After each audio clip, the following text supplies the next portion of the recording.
السلام عليكم ورحمة الله وبركاته. وعليكم السلام ورحمة الله وبركاته. إن الحمد لله نحمده ونستعينه ونستغفره ونعوذ بالله من شرور أنفسنا ومن سيئات أعمالنا. من يهده الله فلا مضل له ومن يضلل فلا هادي له، وأشهد أن لا إله إلا الله وحده لا شريك له، وأشهد أن محمدا عبده ورسوله.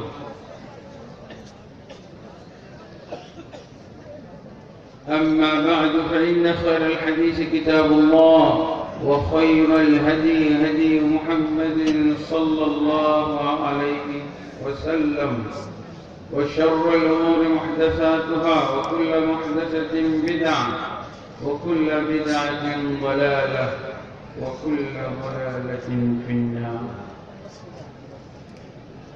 أما بعد، فأعوذ بالله من الشيطان الرجيم.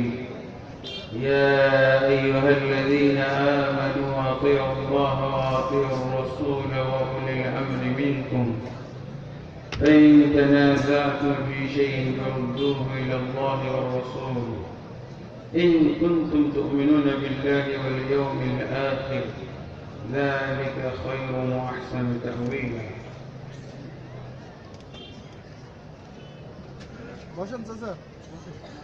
وقال النبي صلى الله عليه وسلم: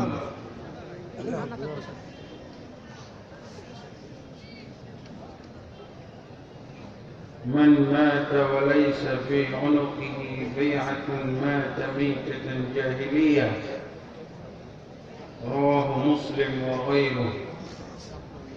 الحمد لله,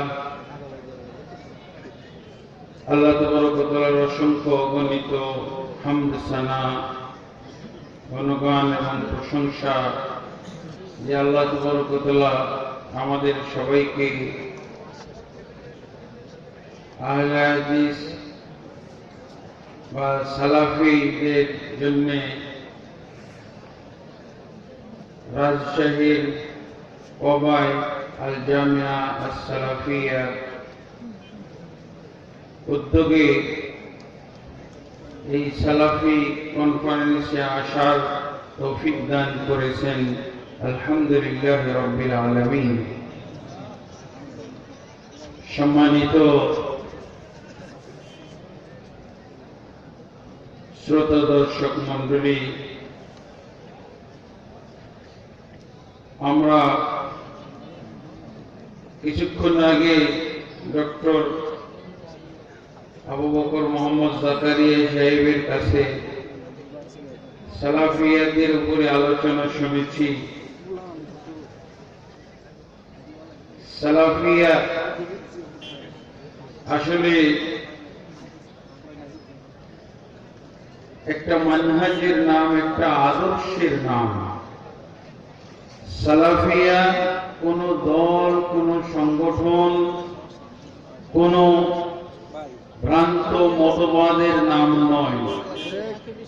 আমরা অজ্ঞতার কারণে, জাহালাত এবং মূর্খতার কারণে আমরা এই জিনিসটা বুঝি না। আল্লাহ রাসূল সাল্লাল্লাহু আলাইহি ওয়াসাল্লাম যেখানে ৭৩ দল সম্পর্কে আলোচনা করেছেন যে হাদিসের ভিতরে, সেখানে আল্লাহ রাসূল সাল্লাল্লাহু আলাইহি ওয়াসাল্লাম কিন্তু ভেঙে বলে দিয়েছেন, স্পষ্ট করে বলে দিয়েছেন কি আমার উম্মত ৭৩ দলে বিভক্ত হবে, ৭২টি জাহান্নামে যাবে, একটি মাত্র জান্নাতে যাবে, একটি দল মাত্র জান্নাতে যাবে। সেই জান্নাতি দলের নাম আল্লাহ রাসূল সাল্লাল্লাহু আলাইহি ওয়াসাল্লাম বলেননি, বৈশিষ্ট্য বলেছেন। তিনি এতটুকু বলেছেন, হিয়াল জামাআহ, জান্নাতীর একটি দল যেটা জান্নাতে যাবে সেটা হলো আল জামাআহ। এটাকে আমরা বলি আহলুস সুন্নাহ ওয়াল জামাআহ।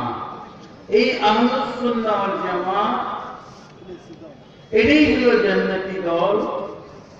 এটাই হলো সালাফিয়া, এটাই হলো আহলুল হাদিস, এটাই হলো ফিরকা নাজিয়া। অতএব সালাফিয়া যদি কোন প্রচলিত দলাদলির নাম না হয়ে থাকে, এটা যদি জান্নাতি দল, একমাত্র দল যেটি জান্নাতে যাবে, সেটাই যদি হয়ে থাকে, তাহলে তো এই শব্দে কোনো আপত্তি থাকতে পারে না। আমি অত্যন্ত দুঃখিত হয়েছি, অনেকে এই সালাফিয়া শব্দ থাকার কারণে এই অনুষ্ঠানের প্রতি, এই আয়োজনের প্রতি আপত্তি তুলেছেন। আসলে আপত্তি তোলার কোনো সুযোগ নাই। তারা এটাই মনে করেছেন যে এই সালাফিয়া নাম দিয়ে উনি বা শেখ আব্দুর রাজ্জাক বিন ইউসুফ একটা দল গঠন করে ফেললেন, আর উনি নিজে নিজে এই দলের আমির হয়ে গেলেন, সভাপতি হয়ে গেলেন। এই যে একটা সংকীর্ণ ধারণা, সংকীর্ণ মনা, এটা কিন্তু আমাদের সালাফিয়াত না বুঝার কারণ। হ্যাঁ, উনি যদি বলতেন যে আর কেউ এই নামে কনফারেন্স করতে পারবে না, তাহলে হয়তো। উনি কি বলছেন যে সালাফি কনফারেন্স আর কেউ করতে পারবে না? সবাই জেলায় জেলায় করেন। আপনি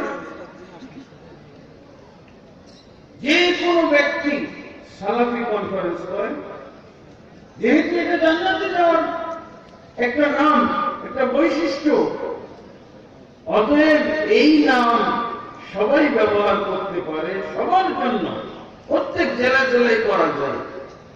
উনি যদি বলতো যে আমি এই সালাফিটা দখল করে ফেললাম, আর কেউ ব্যবহার করতে পারবে না, আমি এটার প্রধান, আমি এটার সভাপতি, আমি এটার আমির, আমি এটার কি বলে প্রধান, এইরকম যদি কোনো ঘোষণা করতো, তাহলে আপত্তির কারণ ছিল। বরং উনি একটা লাইন দেখাই দিলেন, একটা পথ দেখাই দিলেন যে যদি আমরা জান্নাতি দলের অন্তর্ভুক্ত হতে চাই, তো আমরা এই শব্দের ভিত্তিতে আমরা অনুষ্ঠান করতে পারি, দাওয়াতি কাজ করতে পারি, তাবলীগের কাজ করতে পারি। একটা উনি লাইন দেখাই দিলেন। আপনিও প্রত্যেক ডিস্ট্রিক্টে এই নামে করেন, সালাফি কনফারেন্স রাজশাহী, সালাফি কনফারেন্স চাঁপাইনবাবগঞ্জ, সালাফি কনফারেন্স বগুড়া, সালাফি কনফারেন্স বলতে কি কি বলে আব্দুর রাজ্জাক বিন ইউসুফকে বুঝায় নাকি, আকরামুজ্জামানকে বুঝায় নাকি? এগুলো হলো দলদারীদের সংকীর্ণ মনতা। না, এটা যারাই জান্নাতে যেতে চায়, এটা হলো জান্নাতি দলের নাম সালাফি। আর কিছু বোঝা যায়? আলহামদুলিল্লাহ, এই বিষয়টা আমি দৃষ্টি আকর্ষণ করলাম, কারণ অনেকের পক্ষ থেকে আপত্তি শুনেছি, যেটা আমার দৃষ্টিতে ভুল মনে হয়েছে এই আপত্তি করা। আমার আজকের বিষয় হচ্ছে কিছুটা, যে আমি সংক্ষেপে ভূমিকায় বললাম, এর সাথে সংশ্লিষ্ট আমার বিষয় দেওয়া হয়েছে ইমারা, খেলাফা, বায়া। কি বুঝলেন? এগুলো কিছু বুঝলেন?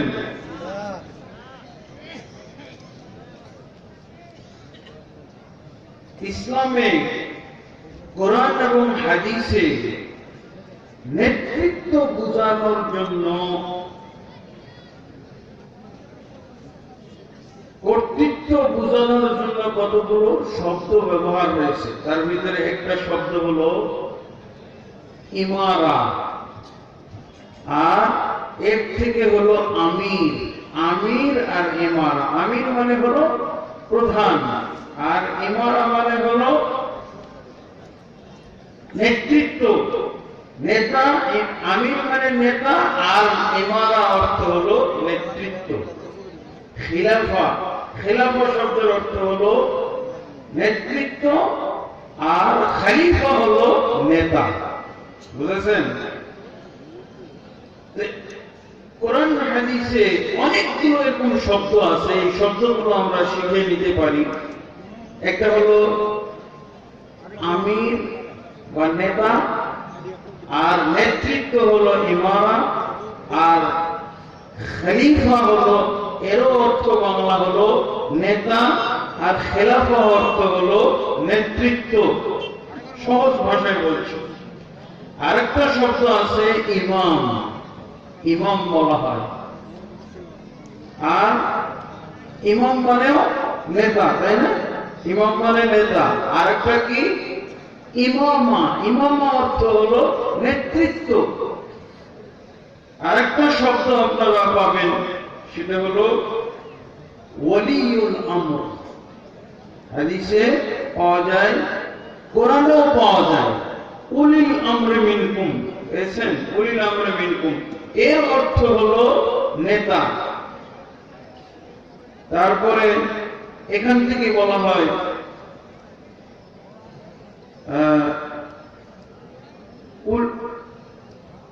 উলাতুল উমুর, বহু বচনে বলা হয় উলাতুল উমুর।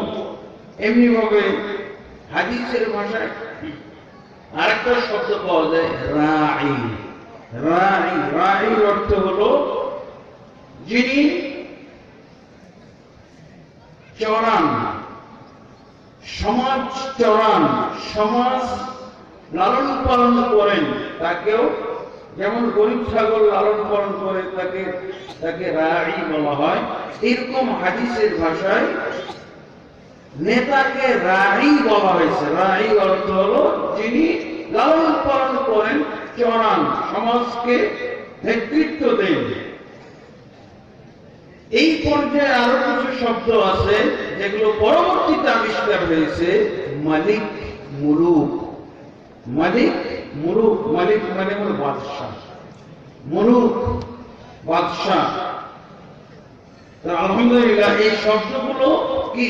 তাহলে ইমাম, খলিফা, আমির, উলিল আমর, রাঈ, মালিক, হ্যাঁ, এই শব্দগুলো সব নেতৃত্ব বুঝায়, নেতা বুঝায়। আল্লাহ তাআলা কি বলছেন? সূরা আন-নিসার 59 নম্বর আয়াতে আল্লাহ বলছেন, ইয়া আইয়ুহাল্লাযীনা আমানু আতিউল্লাহ ওয়া আতিউর রাসূল ওয়া উলিল আমরি মিনকুম।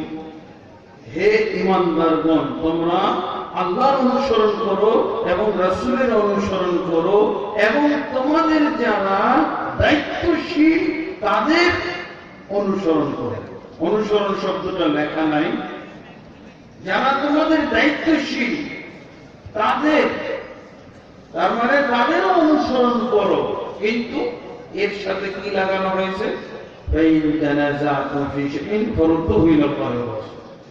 যদি আল্লাহ, রাসূল এবং উলুল আমর এই তিনজনের মধ্যে কোনো মতবিরোধ তৈরি হয়, বিশেষভাবে আল্লাহ রাসূলের সাথে যদি উলুল আমর অর্থাৎ দায়িত্বশীলের যদি কোনো দ্বন্দ্ব লেগে যায়, মতবিরোধ তৈরি হয়ে যায়, গরমিল দেখা যায়, তাহলে আল্লাহ কি বলছেন? ফারুদ্দুহু ইলাল্লাহি ওয়া রাসূল। তাহলে সেই বিষয়টা আল্লাহ এবং আল্লাহ রাসূলের দিকে তোমরা ফিরিয়ে দাও। ইন কুনতুম তুমিনুনা বিল্লাহ, যদি তোমাদের আল্লাহর প্রতি বিশ্বাস থাকে এবং পরকালের প্রতি বিশ্বাস থাকে, যালিকা খায়র, এটাই হলো উত্তম, ওয়া আহসানু তা'ওয়িলা, এবং পরিণাম পরিণতির দিক থেকে ভালো। আল্লাহ তাবারক ওয়া তাআলা স্পষ্ট করে বলে দিলেন। এরপরে হাদিসের ভিতরে এসেছে, রাসূলুল্লাহ সাল্লাল্লাহু আলাইহি সাল্লাম বলেছেন, কুল্লুকুম রাঈন ওয়া কুল্লুকুম মাসউলুন আন রাইয়াতি। তোমাদের প্রত্যেকেই হলো রাঈ মানে নেতা, এবং প্রত্যেককেই তার নেতৃত্ব সম্পর্কে জিজ্ঞাসা করা হবে। আল আমিরুল্লাযী আলান নাসি, যিনি সমস্ত মানুষের নেতৃত্ব দিচ্ছেন, সমস্ত মানুষের নেতৃত্বে রয়েছেন, নেতৃত্বের দায়িত্বে রয়েছেন, তাকে তার নেতৃত্ব সম্পর্কে, তার দায়িত্ব সম্পর্কে কিয়ামতের দিন জিজ্ঞাসা করা হবে। والرجل راع على اهل بيته, যে কোনো ব্যক্তি তার পরিবারের ব্যাপারে রাই, নেতা, এবং তাকে তার নেতৃত্ব সম্পর্কে কিয়ামতের দিন জিজ্ঞাসা করা হবে। ওয়াল মারআতু রাইয়াতুন, এবং মহিলা, একজন মহিলাও, সেও নেত্রী। কোথায় সে নেত্রী?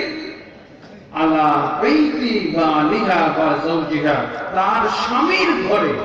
মহিলা নেত্রী, কিন্তু নেত্রী কোথায়? তার স্বামীর ঘরে। এবং তার সন্তানের ব্যাপারে, স্বামীর ঘরে সন্তানদের ব্যাপারে বা সম্পদের ব্যাপারে। ওয়াহিয়া মাসউলাতুন আন রাইয়াতিহা, বা ওয়াহিয়া মাসউল, কিয়ামতের দিন তাকে তার নেতৃত্ব সম্পর্কে জিজ্ঞাসা করা হবে। ওয়াল আবদু রাইন, এবং একজন গোলাম, কৃতদাস, একজন চাকর, তাকেও না রাইন বলা হয়েছে, সেও একজন নেতা, এবং তাকে তার নেতৃত্ব সম্পর্কে জিজ্ঞাসা করা হবে। একজন চাকরের নেতৃত্ব কোথায়? আলা মালি সাইয়্যিদিহি, তার মুনিবের সম্পদের ক্ষেত্রে সে দায়িত্বশীল। যদি সে গরু চড়াইলো, গরু সম্পর্কে এবং ফসল পানির বিষয়ে যদি সে দায়িত্বশীল হয়ে থাকে, সেগুলো সম্পর্কে কিয়ামতের দিন আল্লাহ তাবারক ওয়া তাআলা তাকে জিজ্ঞাসা করবেন। আলহামদুলিল্লাহ, এখানে আমরা দুটি দলিল শুনলাম। কোরআনে আছে উলিল আমর, ওলি আমরিল মুসলিমিন, আর হাদিসে রাই, আমির শব্দ পেলাম এবং রাই শব্দ পেলাম। এমনকি রাসূলুল্লাহ সাল্লাল্লাহু আলাইহি ওয়াসাল্লাম থেকে আমির, মান আতা আমিরি ফাকাদ আতানি, যে ব্যক্তি আমার আমিরের অনুসরণ করবে সে আমারই অনুসরণ করলো। ওয়া মান আসা আমিরি ফাকাদ আসানি, এবং যে ব্যক্তি আমার আমিরের অনুসরণ করবে না, অবাধ্যতা করবে, বিরোধিতা করবে, সে যেন স্বয়ং আমারই বিরোধিতা করলো। এইভাবে আল্লাহ রাসূল সাল্লাল্লাহু আলাইহি ওয়াসাল্লাম থেকে আমিরের কথা আছে। কিন্তু এই যে শব্দগুলো, এই শব্দগুলোর সাথে আরেকটা বিষয় জড়িত করা হয়েছে, সেটা হলো কি ইমামা, খেলাফা, আর এর সাথে হলো বায়আত। ইমামা, খেলাফা আর বায়আত, এর সাথে সম্পর্ক কি? আলহামদুলিল্লাহ, ইমাম, আমির, রাই, এর বিভিন্ন ব্যবহার আছে। এরা আমির প্রত্যেকেই নিজেরও আমির হইতে পারে। আমিরের প্রথম বর্ণিটা কি? আল্লাহ রাসূল সাল্লাল্লাহু আলাইহি ওয়াসাল্লামের হাদিসে পাওয়া যায়, প্রত্যেক মানুষ নিজের আমির আগে হয়। আমি আমার আমির, আমি আমার নেতা, আমার এই বডির নেতা, আমার ইচ্ছা শক্তির নেতা, আমার চাহিদা বাসনার নেতা। এই জন্য একটা হাদিসে আছে, আস-সাইমুল মুতাতাওয়িউ আমিরু নাফসিহি, যারা নফল রোজাদারি, নফল সিয়াম পালনকারীরা হলো নিজের আমির। নিজের আমির কিসের ব্যাপারে? সে নফল সিয়ামটা চাইলে পুরো করতে পারে আর চাইলে ভেঙে ফেলতেও পারে, এর আমির। তাহলে দেখেন, প্রত্যেক ব্যক্তি নিজের আমির। আর এদিকে হলো পরিবারের আমির। আরেকটা আমির হলো আল্লাহ রাসূল সাল্লাল্লাহু আলাইহি ওয়াসাল্লাম আরো কিছু আমিরের গণতি উল্লেখ করেছেন। সেটা হলো হাদিসের ভিতরে এসেছে, রাসূলুল্লাহ সাল্লাল্লাহু আলাইহি ওয়াসাল্লাম বলছেন, ইযা কানা সালাসাতুন ফি সাফারিন ফালইউআম্মিরু আহাদাহুম। আল্লাহ রাসূল সাল্লাল্লাহু আলাইহি ওয়াসাল্লাম বলছেন, যখন মুসলমানরা তিনজন মিলে কোন সফরে থাকে, তাহলে তারা তাদের মধ্যে থেকে একজনকে আমির নির্ধারণ করবে, আমির নির্ধারণ করবে। আল্লাহ রাসূল সাল্লাল্লাহু আলাইহি ওয়াসাল্লামের নির্দেশ। যখন তারা শহরে থাকবে তখন আমির নির্ধারণ করবে একজনকে, এবং সেই আমির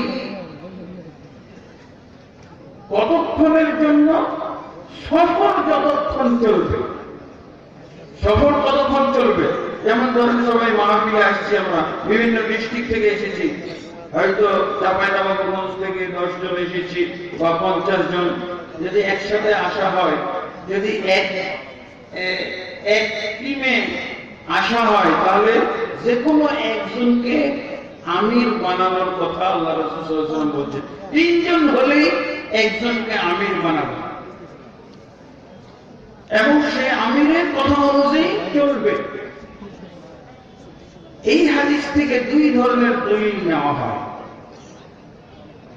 তো একটা হলো এই হাদিসের আসল নির্দেশনা, একটা হলো আসল নির্দেশনা। আসল নির্দেশনাটা কি? সফর পর্যন্ত আমির থাকবে।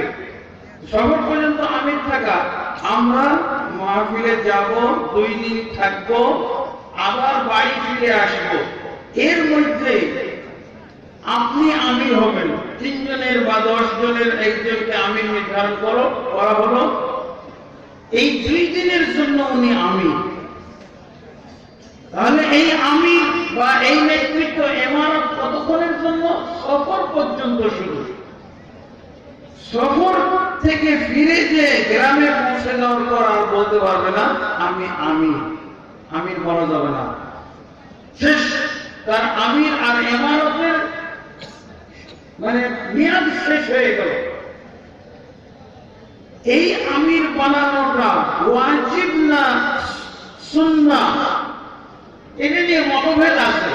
তবে অগ্রাধিকার যোগ্য হলো, উত্তম হলো ওয়াজিব, যে 10 জনের মধ্যে একজনকে আমির বানাবে। তবে এই দিন থেকে ও আমির হয়ে গেল তা না। আর এরপরে আরেক সফরে যখন যাবে, ধরেন যখন ঢাকা নারায়ণগঞ্জের জামিয়া সালাফিয়ার মাহফিলে যাবে, কনফারেন্সে যাবে, তখন আর উনি দাবি করতে পারবে না যে আমি রাজশাহী কবার কনফারেন্সে আমির ছিলাম, অতএব আমি নারায়ণগঞ্জের কনফারেন্সেরও আমি আমির, এটা আর বলতে পারবো না। ওর মেয়াদ ওই পর্যন্ত শেষ। এরপর নতুন আমির হবে। যদি আপনারা তাকেই যোগ্য মনে করেন, সেও হইতে পারে, অথবা নতুন কোন একজনকে আবার আমির বানানো যাবে। হ্যাঁ, ওই আমির আর থাকবে না। বুঝা গেছে? এইটা হলো এই হাদিসের নির্দেশনা। এবং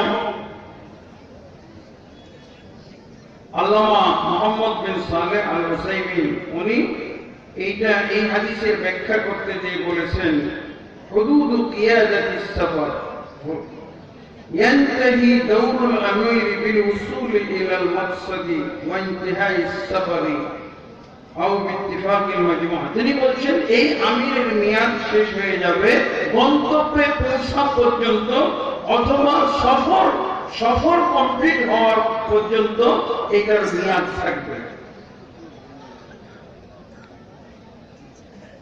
কিন্তু যদি এই গোষ্ঠী বা এই টিম তারা চেঞ্জ করতে চায়, এই সফরের মধ্যে আরেকজনকে নেতৃত্ব দিবে, 10 জনের মধ্যে যাকে নেতৃত্ব দেওয়া হয়েছে ওই নেতৃত্বের মধ্যে কিছুটা সমস্যা আছে, তার বিবেক বিচক্ষণতার অভাব আছে, তাহলে আবার ওই 10 জন মিলে বা 20 জন 50 জন মিলে আরেকজনকে চেঞ্জ করতে পারবে। যতক্ষণ চেঞ্জ না করা হবে ঐক্যমতে, ততক্ষণ পর্যন্ত উনি আমির, এরপরে আর আমির থাকতে পারবে না। এই হাদিসের আরেকটা নির্দেশনা হলো আমাদের, এই হাদিসের আরেকটা নির্দেশনা হলো যে যেহেতু 3 জন থাকলেই আমির বানানোর কথা আল্লাহ রাসূল সাল্লাল্লাহু আলাইহি ওয়াসাল্লাম বলেছেন, তাহলে 100 জন, 1000 জন, 1 লাখ জনের জন্য আমির নির্ধারণ করা তো আরোই বেশি গুরুত্ব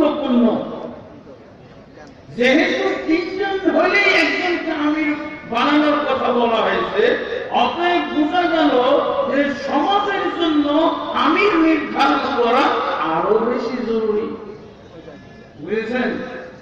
বুঝেছেন না? এই বুঝটা হলো ভুল। এই বুঝটা কি ভুল?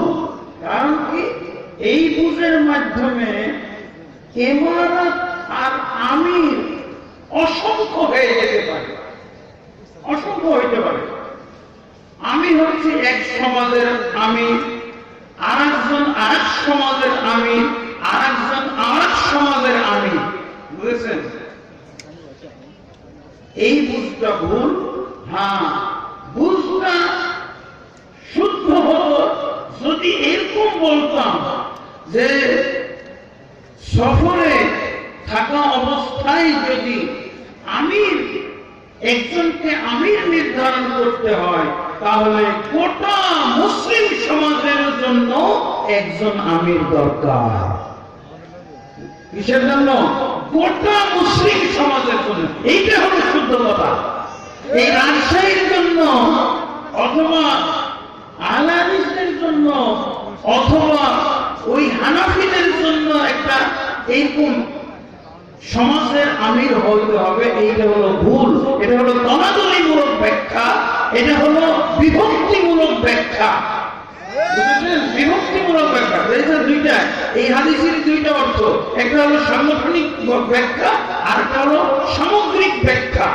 যেহেতু তিনজন বিচ্ছিন্ন থাকলে তাদের ভিতরে একজনকে আমির বানানোর কথা আল্লাহ রাসূল বলেছেন, অতএব গোটা মুসলিম সমাজের জন্য কেন আমির থাকবে না?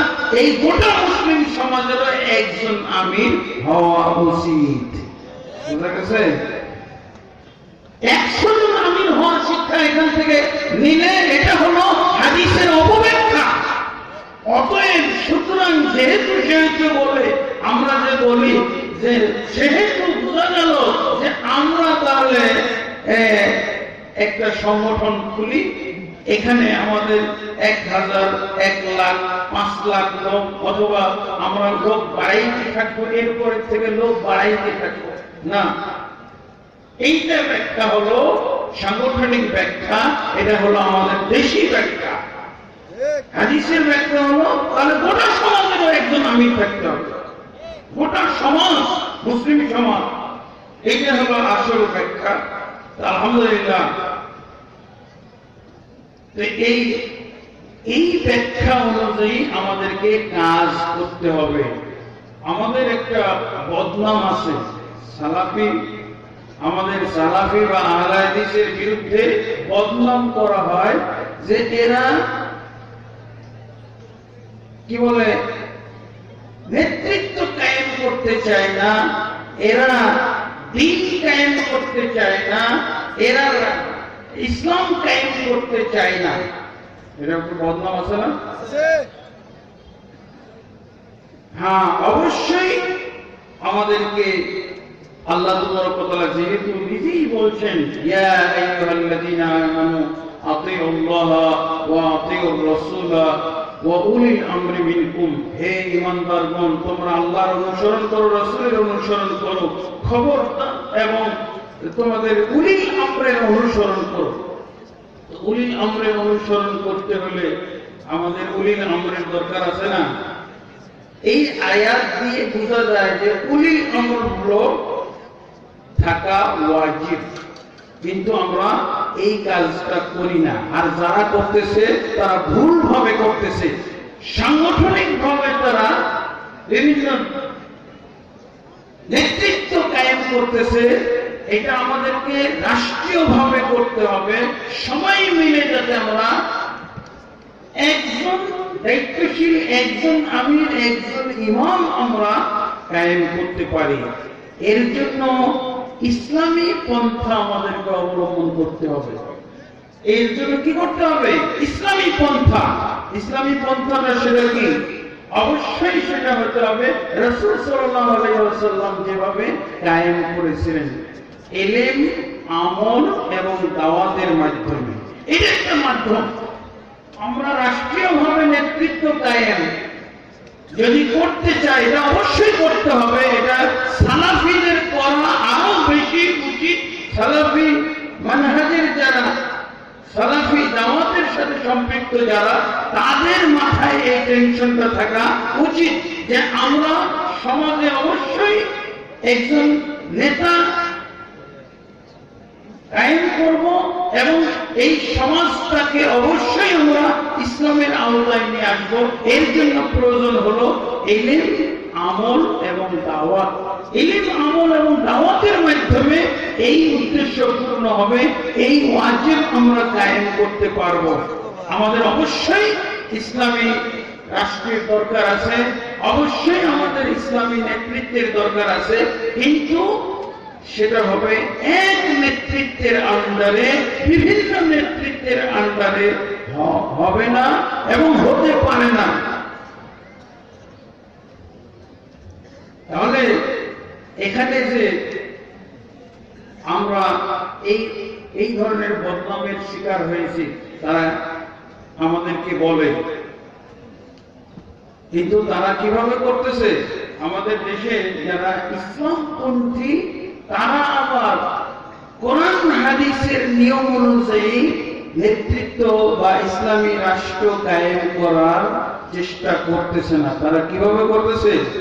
গণতান্ত্রিক নিয়মে তারা নেতৃত্ব কায়েম করবে, দ্বীন কায়েম করবে, ইসলাম কায়েম করবে। এটা হলো কোরআন হাদিসের ইলম অনুযায়ী এবং কোরআন হাদিসে যে ইলম দেওয়া হয়েছে সেই ইলম ভালোভাবে বুঝে সেই অনুযায়ী নিজেরা আমল করে মানুষকে দাওয়াত দেওয়ার মাধ্যমে এই নেতৃত্ব কায়েম করতে হবে এবং ইসলামী দেশ ও সমাজ কায়েম করতে হবে।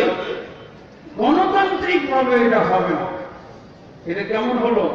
আপনি যদি গণতন্ত্রের মাধ্যমে নেতৃত্ব প্রতিষ্ঠা করতে চান, ইসলাম কায়েম করতে চান, তাহলে সেটা কেমন হবে জানেন?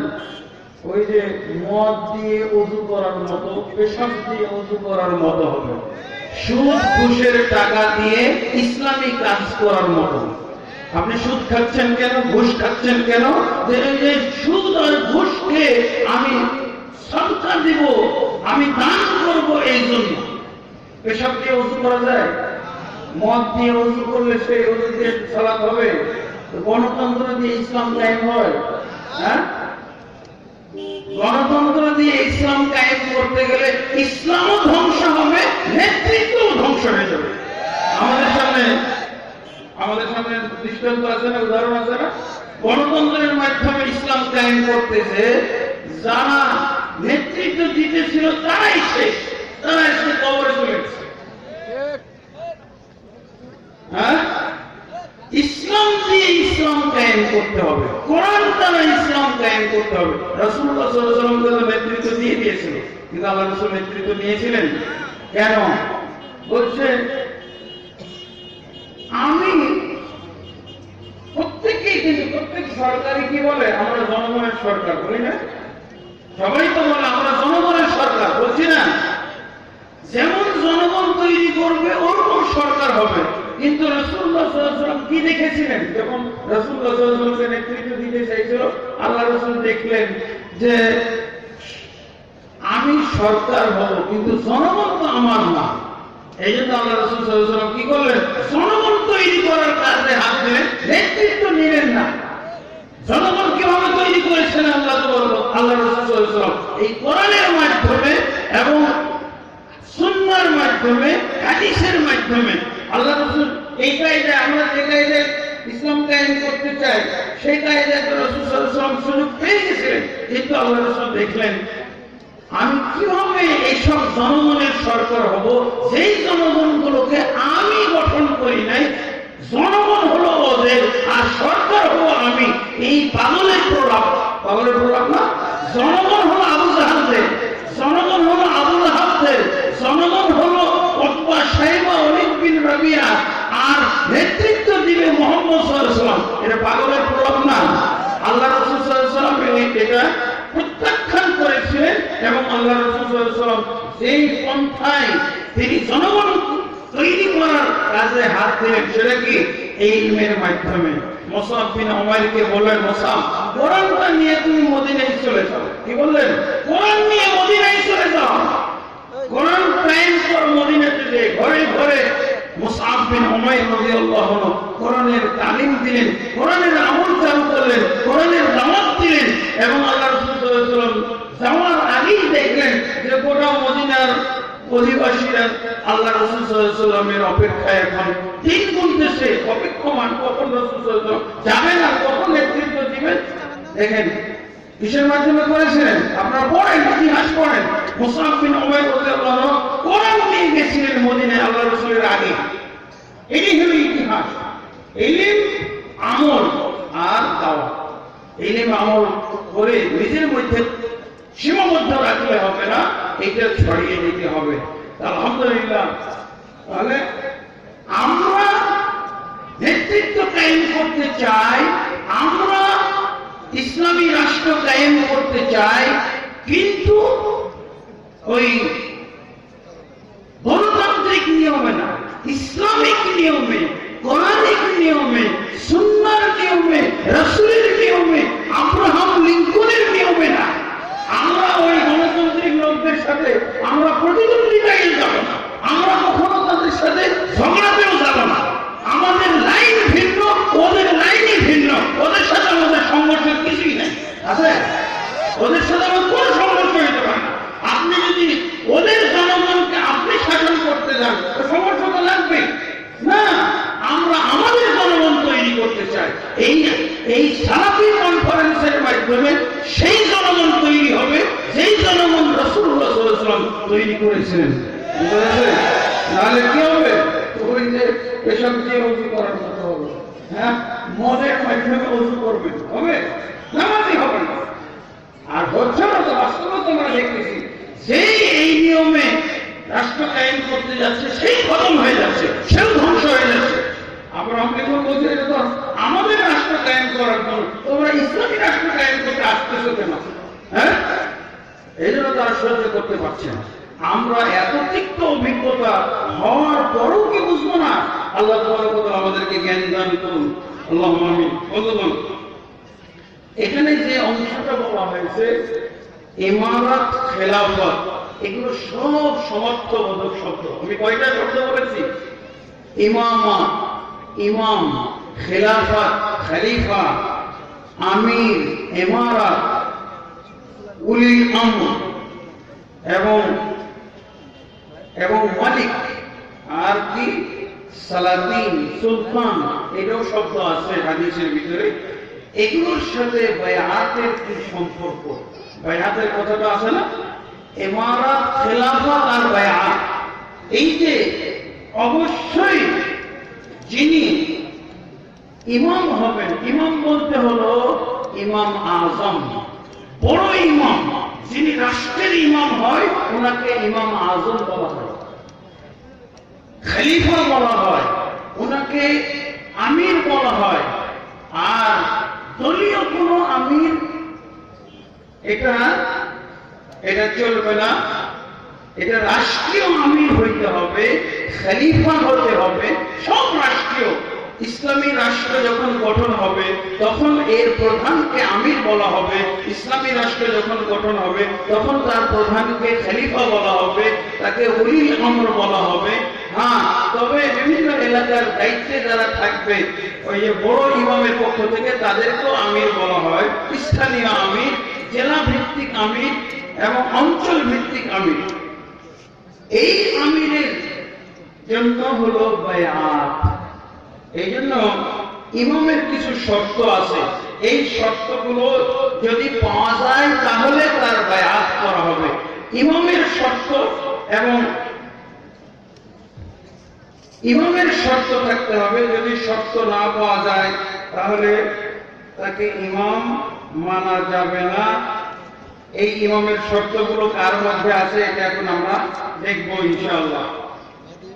এক নম্বর শর্ত হলো, 11টা মতো শর্ত আছে। ইমাম, যেই ইমামের বায়াত করা হবে, যেই ইমাম বায়াত দিবেন, যে আমির বায়াত দিবেন, যে খলিফা বায়াত দিবেন, তার জন্য জন্য প্রায় 11টা শর্ত আছে।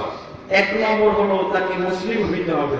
যদি সে মুসলিম না হয় তাহলে মুসলমানদের কাছে সে বায়াত নিতে পারবে না। কোন কাফের মুশরিক যদি ইহুদি নাসারা খ্রিস্টান, সে বায়াত নিতে পারবে না।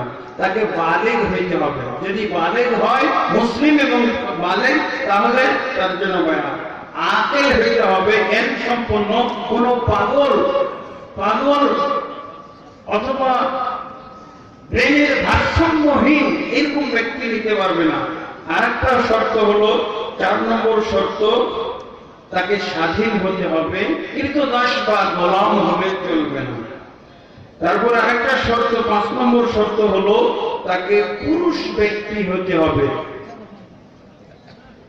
যিনি বায়াত নেবেন, বায়াত শব্দের অর্থ তো আমরা সবাই বুঝি। বায়াতের অর্থ হলো অঙ্গীকার করা, ইসলামের উপরে থাকবো, কুফরি করব না, জিনা করব না, শিরক করব না, জিহাদ করব, ইত্যাদি ইত্যাদি বিষয় আছে, এগুলোর উপরে অঙ্গীকার করা। তাহলে 5 নম্বর শর্ত হলো পুরুষ ব্যক্তি হইতে হবে। মুসলমানদের যিনি নেতৃত্ব দান করবেন, ইমাম বা খলিফা হবেন, তার শর্ত হলো অবশ্যই পুরুষ হতে হবে। কোন মহিলার নেতৃত্ব বা কোন মহিলার ইমামতি চলবে না। মহিলার ইমামতি চলবে কোথায়? শুধু বাড়িতে। বাড়িতে স্বামীর সম্পদ এবং সন্তান হেফাজতের নেতৃত্ব দিতে পারবে, কিন্তু ইসলামী দৃষ্টিতে, কোরআন হাদিসের দৃষ্টিতে কোন মহিলা সমাজের বা রাষ্ট্রের তার বাড়ির প্রতিবেশী নেতৃত্ব দিতে পারবে না, গ্রামের না, পাড়ার না। 6 নম্বর শর্ত হলো যে তার ইলম থাকতে হবে, কোরআন হাদিসের ইলম থাকতে হবে। অন্য কোন ইলম থাকুক আর না থাকুক, কোরআন হাদিসের বিশুদ্ধ ইলম থাকতে হবে। কোরআনের সঠিক তাফসীর জানতে হবে, হাদিসের ক্ষেত্রে সহিহ হাদিস, সহিহ এবং সহিহ জাল ইত্যাদি তার জানতে হবে। তাহলে সে হইতে দেশের খলিফা বা আমির হইতে পারবে। তারপরে তাকে আদিল হইতে হবে, ন্যায়পরায়ণ হতে হবে। সে যদি জালেম হয় তাহলে তাকে নেতৃত্ব দেওয়া যাবে না। কিন্তু নেতৃত্ব যদি ছিনিয়ে নেয়, নেতৃত্ব নেওয়ার সময় ভালো লোক ছিল, পরে খারাপ হয়ে গেছে, জালেম হয়ে গেছে, স্বেচ্ছাচারী হয়ে গেছে, সেটা ভিন্ন কথা। কিন্তু তাকে নেতৃত্ব দেওয়ার সময় লক্ষ্য রাখতে হবে, সে যদি স্বেচ্ছাচারী জালেম হয়, তাহলে তাকে নেতৃত্ব দান করা যাবে না, তার হাতে বায়াত করা যাবে না। এবং আরেকটা 8 নম্বর শর্ত হলো যে তার মানসিক দৃঢ়তা থাকতে হবে। তার ভিতরে মানসিক দৃঢ়তা থাকতে হবে। তার কারণ তাকে হয়তো অনেক শাস্তি কার্যকর করতে হইতে পারে, এমনকি নিজের সন্তানের আত্মীয়রও শাস্তি কার্যকর করতে হবে। তারপরে তাকে যুদ্ধ করতে হবে, যুদ্ধের নেতৃত্ব দিতে হবে। এই জন্য তার মনের দৃঢ় মনোবল সম্পন্ন ব্যক্তি হইতে হবে। আল্লাহ রাসূল সাল্লাল্লাহু আলাইহি ওয়াসাল্লাম কি বলেছেন যে আল ইমামু জুন্নাতুন ইউকাতালু মিন ওয়ারাইহি, ইমাম হলো ঢাল, তার নেতৃত্বে যুদ্ধ করা হবে, জিহাদ করা হবে। কোন ইমাম ছাড়া জিহাদ হয় না। ইমাম ছাড়া, রাষ্ট্রীয় ইমাম ছাড়া যারা জিহাদ করে, এই জিহাদের নাম হলো বেদাত। এই জিহাদের ইসলামী নাম কি? বেদাত। আর সামাজিক নাম হলো সন্ত্রাস। বুঝেছেন? সামাজিক নাম সন্ত্রাস। অবশ্যই ইমামের নেতৃত্বে হইতে হবে, এবং ইমামকে এরকম যোগ্যতা সম্পন্ন হতে হবে যিনি জিহাদ পরিচালনা করতে পারবেন, যিনি মানুষের ভিতরে হাদ কায়েম করতে পারবেন, শাস্তি কায়েম করতে পারবেন। তাহলে যিনি শাস্তি কায়েম করতে, এইসব কাজ করতে পারবেন না, তিনি কি বায়াত যোগ্য ইমাম হবেন না। এরপরে হলো 9 নম্বর শর্ত, তার শারীরিক সুস্থতা থাকতে হবে। পঙ্গু লোক ইসলামী রাষ্ট্রের নেতা হইতে পারবে না। পঙ্গু লোক, কানা লোক, ল্যাংড়া, প্রতিবন্ধী, এইরকম কোন লোক নেতৃত্ব দিতে পারবে না। 10 নম্বর শর্ত হলো ওই ব্যক্তি ইমাম হতে পারবে না, রাষ্ট্রের প্রধান হতে পারবে না, যিনি কোনোভাবে ইশারা ইঙ্গিতে, সরাসরি বা ইশারা ইঙ্গিতে যদি নেতৃত্ব আবেদন করে থাকেন, এই আমাকে ভোট দিন, অমুক নেতাকে ভোট দিন, নেতৃত্ব চাওয়া যাবে না, ভোট ভিক্ষা করা যাবে না তবে গোপন ভাবে নির্বাচিত হবে, তার যোগ্যতার কারণে, তার এলিম এবং দক্ষতার কারণে তাকে নির্বাচন করতে হবে। এরপরে আরেকটা শর্ত হলো কুরাইশ হওয়া। যদি কুরাইশ বংশের লোক পাওয়া যায়, তাহলে যতক্ষণ পর্যন্ত 2 জন লোক কুরাইশ বংশের থাকবে, তাকেই নেতৃত্বের যোগ্য মানতে হবে, তাকেই নেতৃত্ব দিতে হবে। আর যদি কুরাইশ খুঁজে না পায়, অথবা কুরাইশ পাওয়া যাচ্ছে কিন্তু এই কুরাইশ হলো মুরতাদ মার্কা কুরাইশ, আছে না মুরতাদ, অনেক আওলাদে রাসূল আসে না, অনেক কুরাইশি আছে না আমাদের বাংলাদেশে, এগুলো হইতে পারবে না। যদি তার দিন ধর্মের সমস্যা থাকে, সে যদি বেদাতি হয়, সে যদি মুশরিক হয়, সে যদি মাজার পূজারী হয়, সে যদি কবর পূজারী হয়, তাহলে সে যদি কুরাইশি দাবিও করে, তাহলে তাকে নেতৃত্ব দেওয়া যাবে না। বরং এই ক্ষেত্রে আল্লাহ রাসূল সাল্লাল্লাহু আলাইহি ওয়াসাল্লাম বলেন, ওয়ালাউ তাআম্মারা আলাইকুম আবদুন হাবাশিয়্যুন ইয়াকুদুকুম বিকিতাবিল্লাহ আলাইকুম বিসসামি ওয়া তাআ, তোমরা আনুগত্য করো, কথা শোনো, ওই আমিরেরও কথা শোনো, যে আমির হলো হাবশী গোলাম। যদি সে তোমাদেরকে আল্লাহর কিতাব এবং রাসূলের সুন্নাহ দ্বারা পরিচালনা করে, তাহলে সেই ব্যক্তির নেতৃত্ব তোমরা মানো। এরপরে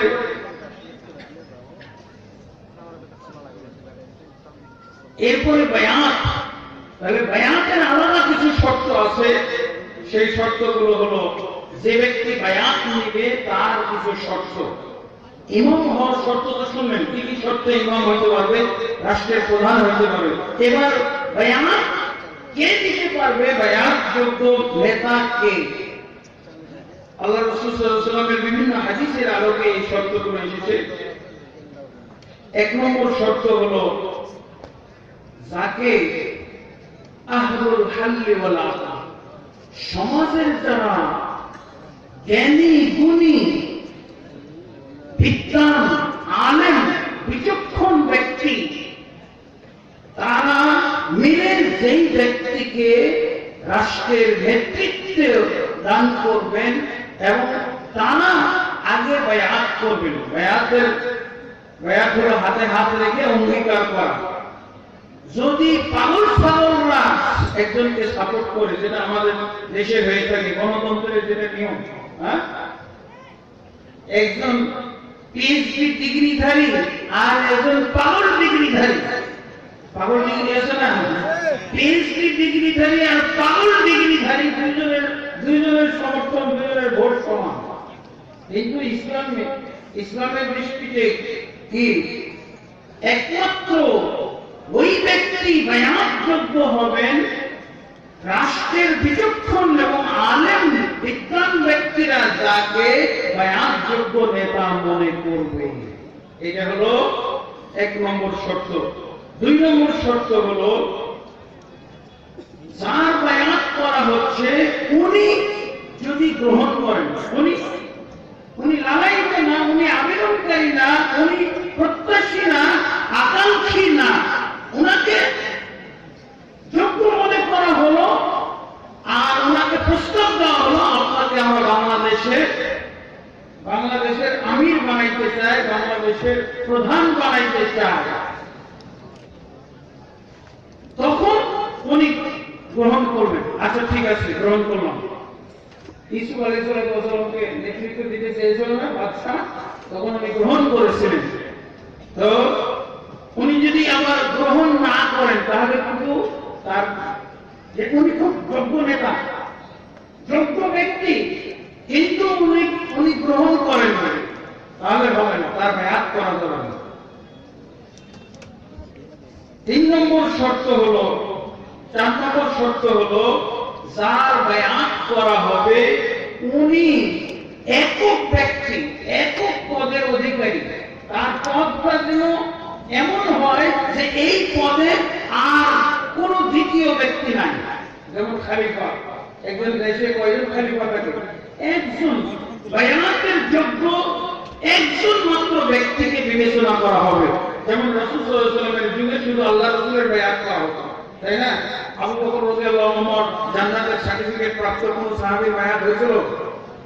হ্যাঁ, কোন সাহাবীর বায়াত যোগ্য ব্যক্তি একজন হবে এবং এমন এক পদের ব্যক্তির জন্য এটা সংরক্ষিত যিনি যে পদটা একটাই হবে এবং যে পদের অধিকারী একজন ব্যক্তি হবে।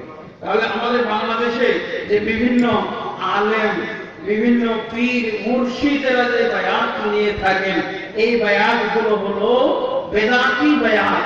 এগুলো হলো অযোগ্য লোকদের হাতে বায়াত, অপাত্রে বায়াত। এগুলো হলো বায়াত নামক বেদাত। আল্লাহ বায়াত গ্রহণকারী মাত্র একজন হবে একটা দেশে অথবা একটা যুগে, অথবা একটা দেশে। যদি গোটা বিশ্ব এক নেতৃত্বের আন্ডারে থাকে তাহলে এক যুগে। এরপরে কারণ আল্লাহ রাসূল সাল্লাল্লাহু আলাইহি ওয়াসাল্লাম বলছেন যে দুইজনের যদি বায়াত করা হয় তাহলে তৃতীয় জনকে হত্যা করে ফেলতে হবে। মুসলিম শরীফের হাদিস, ইযা বুইয়া লিখালিফাতাইনি ফাকতুল্লাহ আশরা মিনহুমা। যখন দুইজন খলিফার বায়াত করা হবে তখন তৃতীয় জনকে হত্যা করে ফেলতে বলা হয়েছে।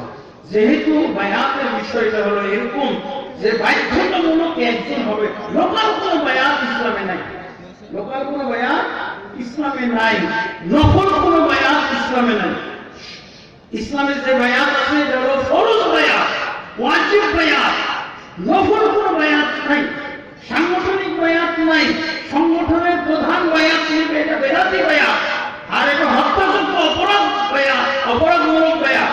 আল্লাহ রাসূল সাল্লাল্লাহু আলাইহি ওয়াসাল্লাম বলেছেন এটা বইয়া লিখালিফাতাইনি ফাকতুল্লাহ আশরা মিনহুমা। যখন দুইজন খলিফার বায়াত করা হবে তখন দ্বিতীয় জনকে আল্লাহ রাসূল সাল্লাল্লাহু আলাইহি ওয়াসাল্লাম হত্যা করে ফেলতে বলেছেন।